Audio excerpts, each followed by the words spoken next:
Festival voice channel में आप लोग का स्वागत है। आज की कहानी बहुत ही इमोशनल और दर्द भरी पारिवारिक कहानी है। आइए इस कहानी को शुरू करते हैं। मेरा नाम रितु है। हम 3 बहन भाई हैं और मेरे पिताजी की मृत्यु 7 साल पहले ही हो चुकी थी। मेरे भाई की शादी मेरे पापा की दोस्त की बेटी से हुई थी। मैं घर में अपनी परीक्षा की तैयारी कर रही थी। अचानक जोर से दरवाजा खुलने की आवाज आई तो मैं भागकर फौरन दरवाजे के पास पहुंच गई। मैंने देखा कि भाभी रोती हुई अंदर आई और भागते भागते अपने कमरे में जाकर बंद हो गई, जबकि मम्मी उसके पीछे बहुत धीमी गति से अंदर आई। मैंने जब मम्मी से भाभी की रोने की वजह पूछी तब वह मुझसे कहने लगी कि वह ड्रामा कर रही है, तुम उस पर ध्यान ना देकर अपनी परीक्षा पर ध्यान दो। मम्मी की बात सुनकर मैं बहुत हैरान हुई और सोचने लगी कि भाभी तो इतनी अच्छी है, उन्होंने कभी किसी किस्म का ड्रामा या मक्कारी नहीं की, तो फिर मम्मी ऐसे क्यों कह रही है। सोचती हुई मैं खामोश परेशानी से अपने कमरे में जाकर पढ़ने लगी। पूरा दिन यूं ही खामोशी से उदास गुजरा था। पूरे दिन भाभी कमरे से बाहर नहीं निकली थी और मेरी परीक्षा आने वाली थी, तो मैं पढ़ाई कर रही थी। भाभी के कमरे से नहीं निकलने पर मजबूरन खाना भी मम्मी को ही बनाना पड़ रहा था। यह मेरे लिए आज के दिन का दूसरा सबसे बड़ा झटका था, क्योंकि जब से भाभी शादी करके आई थी उन्होंने मुझे और मम्मी को किचन में एकदम कदम रखने के लिए मना किया था, क्योंकि वह किचन का सभी काम खुद ही बहुत अच्छे से करती थी। मेरे भाई किसी और शहर में जॉब करते थे। कल वह आने वाले थे। अक्सर भाई जब आते थे तब भाभी अपने हाथ से उनके लिए उनकी पसंद का सारा खाना बनाती थी और फिर बाद में खुद भी अच्छे से तैयार होकर उनका इंतजार करती थी। लेकिन आज ऐसा कुछ भी नहीं हुआ था और मुझे यह मामला, क्योंकि मुझे पता नहीं था कि यह क्या हुआ है, इसीलिए मुझे बहुत ज़्यादा परेशानी में डाल रहा था। क्योंकि मैं चुपचाप यह सब होता हुआ देख रही थी, क्योंकि मम्मी ने मुझे जबरदस्ती से यह सब बताने से मना कर दिया था और भाभी खुद को कमरे में बंद किए हुए बैठी थी। सुबह हो गई। तीसरा दिन भी ऐसे ही चल रहा था। भाभी ने खुद को कमरे से नहीं निकाला और आज खाना भी मम्मी ने खुद ही बनाया। रात को जब भाई घर आए, डाइनिंग टेबल पर भाभी को नहीं पाकर वह मम्मी से उनके ना होने की वजह पूछने लगे, तो मम्मी ने हड़बड़ा कर बहाना बना दिया कि उसकी तबीयत ठीक नहीं है। मैं हैरान होकर मम्मी को देखा तो मम्मी ने मुझे घूर घूर कर चुप रहने का इशारा किया। मैं भी खामोश हो गई कि चलो भाई, जब कमरे में जाएंगे तो भाभी से बात करने के बाद सच वैसे भी सामने आ ही जाएगा। हम सब खाना खाकर अपने अपने कमरे में चले गए, लेकिन भाभी का कमरा अंदर से बंद था। तो भाई को घबराहट होने लगी और वह जल्दी से डुप्लीकेट चाबी लेकर आ गए और रूम खोलने लगे। भाई जैसे ही रूम में गए तो उन्होंने देखा कि भाभी अभी तक सो रही है। भाई ने जल्दी से अपना रूम अंदर से लॉक किया और उनके पास चले गए। मैं पानी देने मम्मी के कमरे में गई थी और जब वापस आई थी तो मैंने देखा कि भाई बहुत गुस्से में मम्मी के कमरे में गए, लेकिन मुझे देखकर कहने लगे, छोटी तुम अपने कमरे में जाओ, मुझे मम्मी से अकेले में कुछ बात करनी है। मैं भाई का हुक्म सुनते ही एकदम कमरे से बाहर चली गई, लेकिन मुझे कल से भाभी की रोने की वजह जाननी थी, इसीलिए मैं दरवाजे के पीछे छुपकर उनकी बातें सुनने लगी, जिसको सुनने से मुझे अपने कानों पर शक होने लगा कि शायद मैंने कुछ गलत तो नहीं सुन लिया, कि भला मम्मी ऐसा कैसे कर सकती है। भाई बहुत ज़्यादा गुस्से से मम्मी से कह रहे थे कि मम्मी, आपको भगवान का वास्ता आप मेरी पत्नी की जान छोड़ दे। वह बहुत सीधी है, वह बहुत सुशील है, आप उससे ऐसा काम नहीं करवाइए। जब भगवान को हमें संतान देनी होगी तो वह खुद दे देगा। लेकिन मैं अब आपसे कह रहा हूँ कि आज के बाद अगर आप मेरी पत्नी के किसी 2 टके की बाबा या किसी गली मोहल्ले के पंडित के पास लेकर गई तो याद रखिएगा, मैं अपनी पत्नी को अपने साथ लेकर चला जाऊंगा और यह घर छोड़ दूंगा। और यह सिर्फ धमकी नहीं। भाई के घर छोड़ने की बात पर मम्मी फौरन रोने लगी और कहने लगी कि बेटा, यह सब मैं तुम्हारे लिए ही तो कर रही हूँ, तुम्हारी संतान का मुंह देखने के लिए ही तो इतनी जतन कर रही हूँ। लेकिन बेटा, तुझे अगर नहीं पसंद है तो मैं नहीं लेकर जाऊंगी दोबारा उसे। लेकिन बेटा देख, मैं तेरे आगे हाथ जोड़ती हूँ, तुम यह घर छोड़कर नहीं जाना। मैं कैसे रहूंगी? तुम लोगों के बिना भाई मम्मी की बात सुनकर ठंडी पड़ गए और मम्मी के गले लगाकर बोलने लगे कि मम्मी, मैं कहीं नहीं जा रहा, लेकिन याद रखे कि मेरी पत्नी बहुत सीधी, सुशील और पवित्र औरत है, इसीलिए यह सब बिल्कुल अच्छा नहीं लगता। भगवान के लिए उसे किसी के सामने ना लेकर जाएं। मम्मी ने हाँ में सर हिला दिया। भाई उनका माथा चूमकर अपने कमरे में चले गए। भाई के जाते ही मैं दरवाजे के पीछे से निकलकर अपने रूम में आ गई, लेकिन कमरे में आते ही मैं लगातार अपने कमरे के बाहर चक्कर काटने लगी। मेरे दिमाग में एक ही बात चल रही थी, क्या आखिर मम्मी भाभी के साथ क्या कर रही है? मम्मी भाभी को आखिर किस पंडित बाबा के पास लेकर गई थी? क्यों भाई बार बार एक ही बात किए जा रहे थे कि मम्मी, मेरी पत्नी बहुत पवित्र औरत है, वह यह सब नहीं कर सकती, उससे अच्छा नहीं लगता। मुझे लगा तो कुछ गड़बड़ जरूर है, कुछ तो दाल में काला है। कि मेरे दिमाग में एकदम आया कि कहीं मम्मी अभी से कुछ गलत काम तो नहीं करवा रही है। यह सोचते ही मैं एकदम अपनी सोच को ना में बदला। ऐसा नहीं हो सकता, भला मम्मी भाभी के साथ ऐसा क्यों करेंगे? भला मम्मी अपने ही बेटे का घर क्यों खराब करेंगे?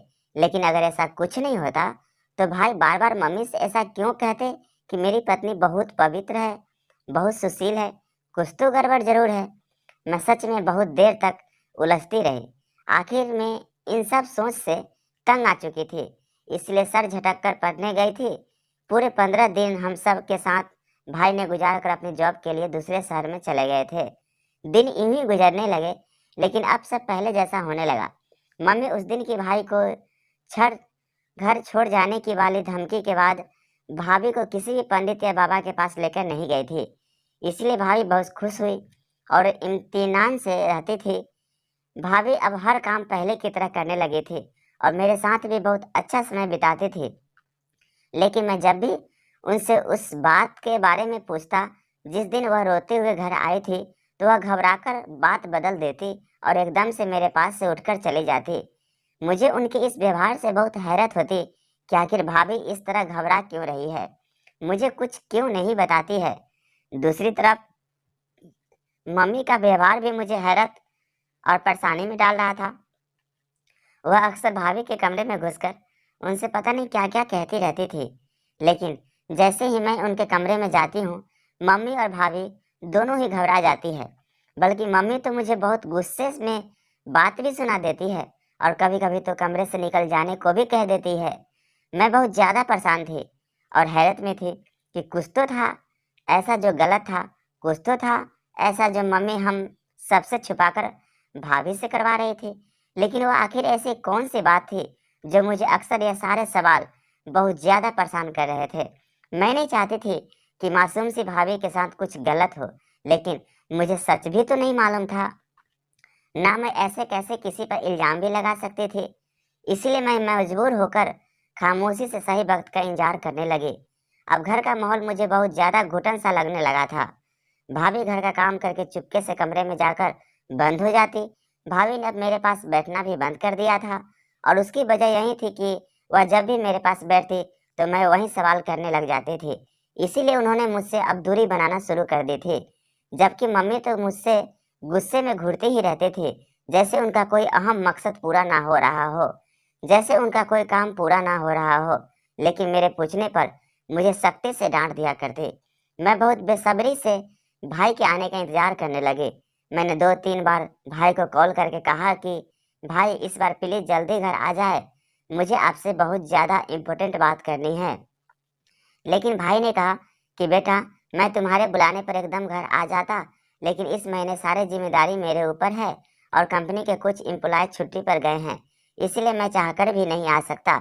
बेटा, बस कुछ दिन का ही तो बात है, फिर मुझे आ ही जाना है, फिर हम बैठकर आराम से बातें करेंगे। भाई की मजबूरी को देखते हुए मुझे चुपचाप रहना पड़ा। मैं चुपचाप भाई के आने का इंतजार करने लगी।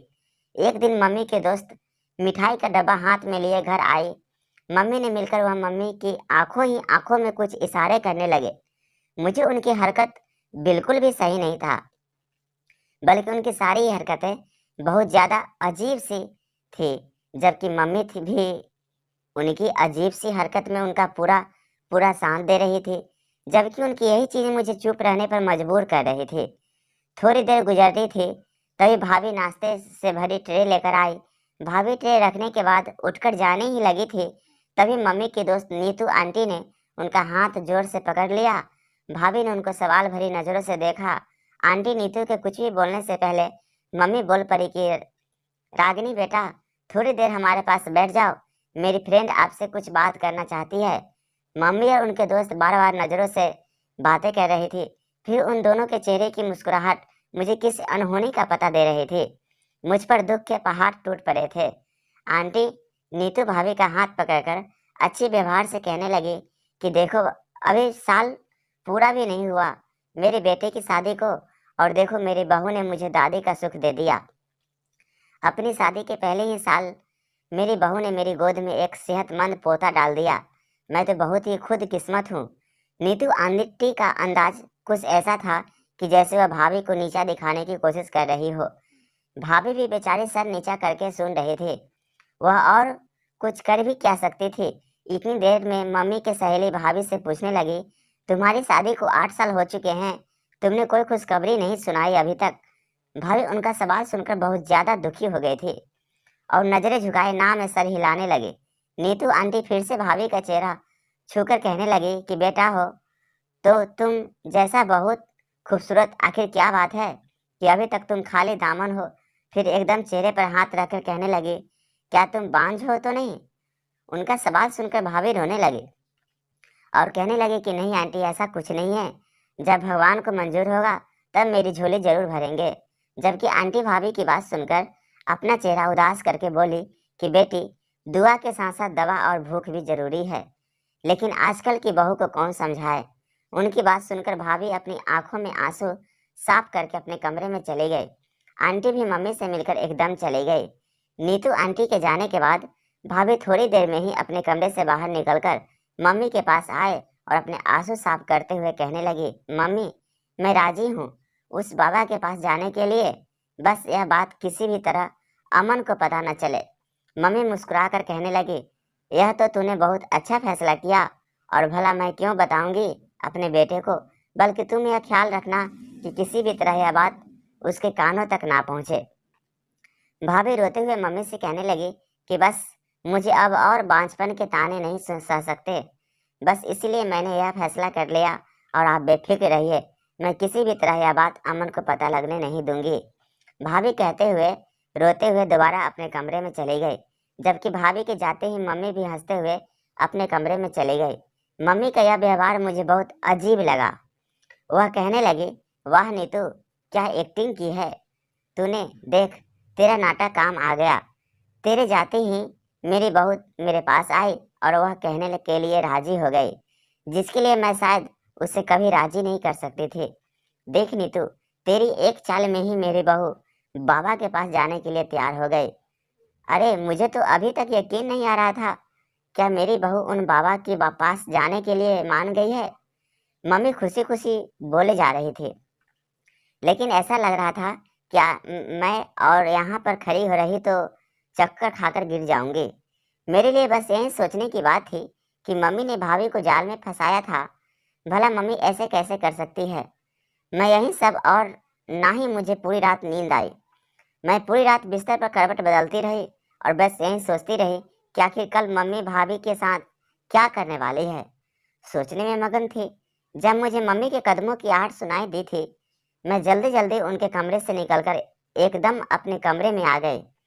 मम्मी भाभी के कमरे में जाकर भाभी से बोले कि कल शाम को तैयार रहना, हम 6 बजे बाबा के पास चलेंगे। मम्मी और भाभी तो रात को खाना खाकर अपने अपने कमरे में जाकर सो गए। मुझे खाना नहीं खाया गया, इसीलिए मैं धीरे धीरे से मम्मी के पीछे जाकर उनके दरवाजे के पीछे खड़ी हो गई। मैं अंदर झांकने ही लगी थी कि मैंने सुना कि मम्मी कह रही थी आखिर वह क्या करवाना चाहती है भाभी से। इन्हीं सोचों में मेरी आंख कब लग गई मुझे पता ही नहीं चल रहा। रात को लेट से सोने की वजह से सुबह मेरी आंख बहुत ज्यादा लेट खुली थी। मैं जल्दी जल्दी उठकर बाहर निकली। भाभी की मुझे यह सब सच परेशान कर रही थी कि कहीं मम्मी भाभी को लेकर चली तो गई नहीं। लेकिन मैं जब आंगन में गई तो मैंने देखा कि भाभी वहीं है। ऐसे ही टेंशन में वक्त गुजर गया और शाम हो गई। शाम को मैंने देखा कि भाभी तैयार खड़ी है। मम्मी का इंतजार कर रही है, जबकि मम्मी पता नहीं किससे अंदर अपने कमरे में बातें कर रही थी। थोड़ी देर बाद मम्मी बाहर आई और भाभी से कहने लगी, अब तुम्हें जाने की कोई ज़रूरत नहीं है, तुम अपने कमरे में जाओ। मम्मी की बात सुनकर भाभी खुशी खुशी अपने कमरे में चली गई। मुझे यह जानकर बहुत हैरानी हुई, आखिर मम्मी ने क्यों अपनी खुद की चाल बेकार जाने दी। फिर मैंने सोचा कि शायद मम्मी के दिल में भगवान का डर आ गया हो। मैं खुश होकर अपने कमरे में चली गई। लेकिन कुछ देर बाद मैंने देखा कि मम्मी एक बड़ी सी पोटली उठाए घबराते हुए बाहर की तरफ जा रही थी। मैंने मम्मी से पूछा कि आप इस तरह कहाँ जा रही है, तो मम्मी झट से गुस्से में बोली कि मैं तुम्हें क्यों जवाब दूंगी, तुम मेरी बेटी हो ना, कि मैं तुम्हारी, इसीलिए चुपचाप अपने कमरे में जाओ, मैं थोड़ी देर में आ जाऊंगी। मम्मी का यह व्यवहार देखकर मैं बहुत हैरान हुई और फिर मैं चुपचाप किचन में जाकर अपने लिए चाय बनाने लगी। चाय बनाने के बाद मैं वहीं बाहर बैठकर चाय पीने लगी। अभी मैंने दो चार चाय की चुस्की पिए ही थे कि मैंने देखा कि मम्मी जल्दी जल्दी दरवाज़ा खोलकर अंदर आए। दरवाज़ा अंदर से बंद किया और सीधे भाभी के कमरे में चली गई। मैं भी अपनी चाय वहीं छोड़कर उनके पीछे भाभी के कमरे में चली गई। मैंने अपने दुपट्टे से एक बोतल खोलकर भाभी को दी। वहीं कहने लगी कि बाबा ने यह तेरा तेल दिया है, और वह कह रहे थे कि तेल उन्होंने बांझ औरत के लिए तैयार किया है, ना जाने कौन कौन सी जड़ी बूटी से बनाया है। यह तेल बाबा कह रहे थे कि तुम्हें रोजाना यह तेल अपने पेट पर लगाना है, तुम कुछ दिन में ही गर्भवती हो जाओगी। और सबसे अहम बात कि बाबा जी ने इस तेल पर मंत्र पढ़कर फूके हैं। वह कह रहे थे कि अगर किसी का पति नामर्द हो तब भी उसकी पत्नी का यह तेल लगाने से गर्भवती हो जाएगी। भाभी ने तो मम्मी की बातों पर यकीन करके वह तेल लगा दिया, लेकिन मुझे मम्मी के और उस बाबा की किसी भी बात पर यकीन नहीं था, और ना ही उससे जड़ी बूटियों वाले तेल पर यकीन था। आखिर मैं एक मेडिकल स्टूडेंट जो थी, इसीलिए मुझे बहुत अच्छी तरह से पता था कि अभी तक ऐसा कोई भी तेल साइंस नहीं बना पाई है। यह तो सरासर झूठ है। ऐसा कैसे हो सकता है? मैं यह सच सब सोच ही रही थी, तभी भाई के जोरदार नमस्ते करने की आवाज़ से मैं होश में आई और खुशी से उनके गले में झूल गई। भाई मुझसे पूछने लगे कि तुम क्या बात करना चाहते थे, लेकिन मैंने बहाना बनाकर उन्हें टाल दिया कि बस मुझे आपसे मिलने का दिल कर रहा था, इसीलिए मैंने यह सब कहा था। मम्मी भाई से छुपाकर बहू तेल रोज रात को भाभी को लगवा रही थी, और भाभी भी चुपचाप वह तेल लगवा लेती थी, क्योंकि वह भी माँ बनना चाहती थी। एक दिन भाभी खुशी खुशी से मम्मी के पास आए और कहने लगे कि मुबारक हो मम्मी, आप दादी बनने वाली है। मम्मी खुशी से भाभी को गले लगाकर उनके कान में धीरे से बोले कि देखा बाबा जी के तेल का करिश्मा। भाभी जोर जोर से ऐसे हंसने लगी कि मेरे लिए यकीन करना बहुत ज़्यादा मुश्किल था। भला ऐसे कैसे हो सकता है? इसीलिए मैं भाभी के कमरे में गई और वह तेल चुपके से अपने दुपट्टे में छुपाकर अपने कमरे में चली आई। जब मैं मम्मी और भाभी से छुपाकर वह तेल इस्तेमाल करना शुरू किया कर दिया, और एक दिन मेरे साथ भी कुछ ऐसा ही हुआ जिससे मेरी आंखें बाहर आ गई। मुझे लगा मेरे सर पर आसमान गिर गया हो, जैसे मुझे अपने पैरों पर खड़ा रहना मुश्किल हो चुका था, क्योंकि मैं सच में गर्भवती हो चुकी थी। मैं यकीन नहीं कर पा रही थी कि सिर्फ एक तेल की बदौलत यह कैसे मुमकिन था। इसलिए अगले दिन कॉलेज जाते हुए मैं वह तेल की बोतल भी अपने साथ ले गई, और मेडिकल कॉलेज पहुंचते ही मैं सीधा लेबोरेटरी गई और वहां के हेड से बात करके 4-5 एक्सपेरिमेंट टीचर की निगरानी में उस तेल को टेस्ट करवाया। टेस्ट में जो राज मेरे सामने आया उसने मुझे हैरान कर दिया।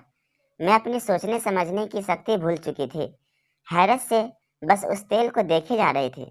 मुझे मालूम हुआ कि वह एक माम तेल है। उसमें किसी भी तरह का कोई भी जड़ी बूटी या कोई और दवाई शामिल नहीं है। इस बात से मुझे बहुत हैरान कर दिया। टेस्ट की रिपोर्ट पढ़ते ही डॉक्टर मुझसे कहने लगे कि फूड पॉइजनिंग की वजह से आपको लगातार उल्टियाँ आ रही है। यह सुनकर मैं अंदर ही अंदर बहुत ज़्यादा शर्मिंदा हुई कि यह पढ़ी लिखी औरत होने के बावजूद भी मैं इन बातों पर कैसे यकीन कर सकती थी। डॉक्टर के बताने के बाद और उनके इंस्ट्रक्शन लेकर मैं घर वापस आ गई। आते ही भाई के सामने मम्मी और भाभी को बुलाकर इस तेल की सच्चाई बताने लगी। मम्मी तो यह सब सुनते ही सदमे में चली गई, जबकि भाभी रोते हुए कहने लगे कि मुझे तो पहले दिन से यह बाबा कोई फरेब लगता था। जब मैं पहली बार उसके पास गई तो वह शख्स कभी मेरे हाथ पकड़ लेता तो कभी मेरे कंधों पर अपना बाजू रख देता। मैं मम्मी को यह सब बताया, लेकिन मम्मी ने मेरी बात का यकीन नहीं किया। मम्मी का भरोसा टूटा तो वह रोते हुए कहने लगी कि मैं तो अपने बेटे की संतान देखने की खातिर इतनी अंधी हो गई थी कि उस फरेबी को पहचान ना सकी। यह मामूली सा तेल उसने मुझे बहुत सारे सोना और लाखों की रकम लेकर दिया था। मम्मी रोते हुए अपना माथा पीटने लगी। आखिर मैंने यह क्या कर दिया? मेरी दौलत और मैं अफसोस से दूसरे को देखने लगे। भाई ने एकदम उसे ढोंगी और फरेबी बाबा के खिलाफ पुलिस में रिपोर्ट दर्ज करवाई, क्योंकि उसे बाबा के खिलाफ पहले भी बहुत सारी रिपोर्ट दर्ज थी। इसीलिए अगले ही दिन उसे ढोंगी बाबा को गिरफ्तार कर लिया गया और उसको ठिकाना भी मुकम्मल तौर पर बंद कर दिया गया। भाई उस बाबा का अंजाम बताकर बस इतना बोले कि मम्मी, अगर इस दुनिया में कोई पत्ता भी हिलता है तो वह भी मेरे भगवान की मर्जी से। इसीलिए भगवान पर यकीन करने से हर चीज मिल जाती है, लेकिन उसके लिए सब्र करना एक शर्त है। काश आपने भी भगवान पर यकीन किया होता और शांति से काम लिया होता तो आज आप अपनी सदियों को जमा पूंजी लुटा कर ना बैठी होती। मम्मी ने रोते हुए हाँ में सर हिला दिया। भाई शायद भाई को बातें समझ में आने लगी थी। कैसे लगी है कहानी कमेंट करके जरूर बताएं, और आप ही चैनल पे नए हैं तो कृपया इसे लाइक शेयर और सब्सक्राइब कर लीजिए। Thank you.